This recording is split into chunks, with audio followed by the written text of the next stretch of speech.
Now we're ready to make the first chain stitch. It's the same way as how we do the slip knot.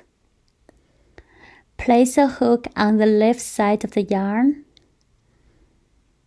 Twist the hook to catch the yarn and make sure the hook part face to yourself. Then bring through the loop.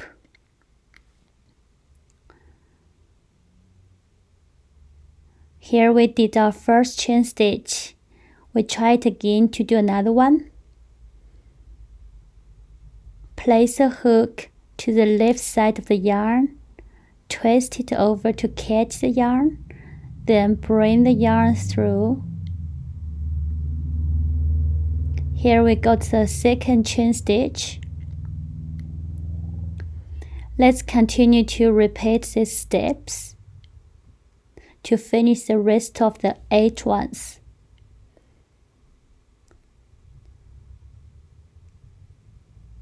This is the third one.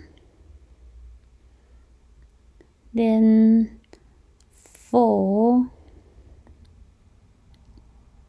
During the process, we need to be aware that the loop on the hook is not put too tight,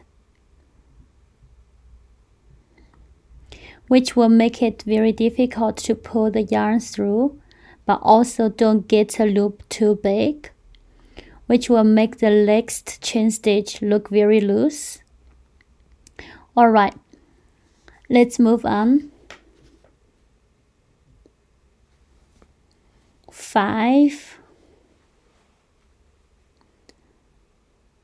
6, 7, 8,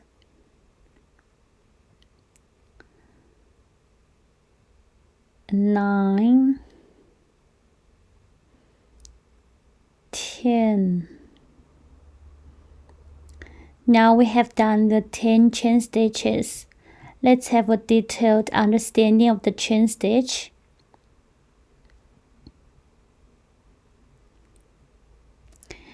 Each chain stitch is made up of a V shape, so you will need to find these V shapes.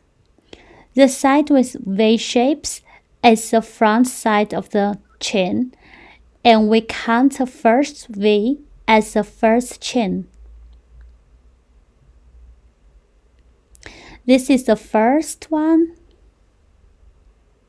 Here 2, and 3, 4, 5, and so on. This is how we can count the chain stitches. Put a chain down in front of you.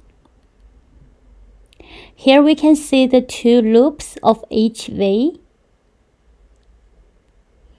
The loop close to you is called front loop.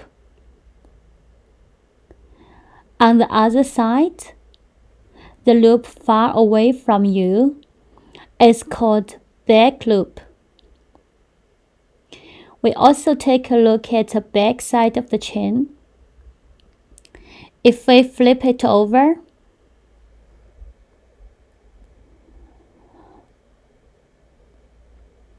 we'll see another loop right in the middle. This is known as a back bump or back bar.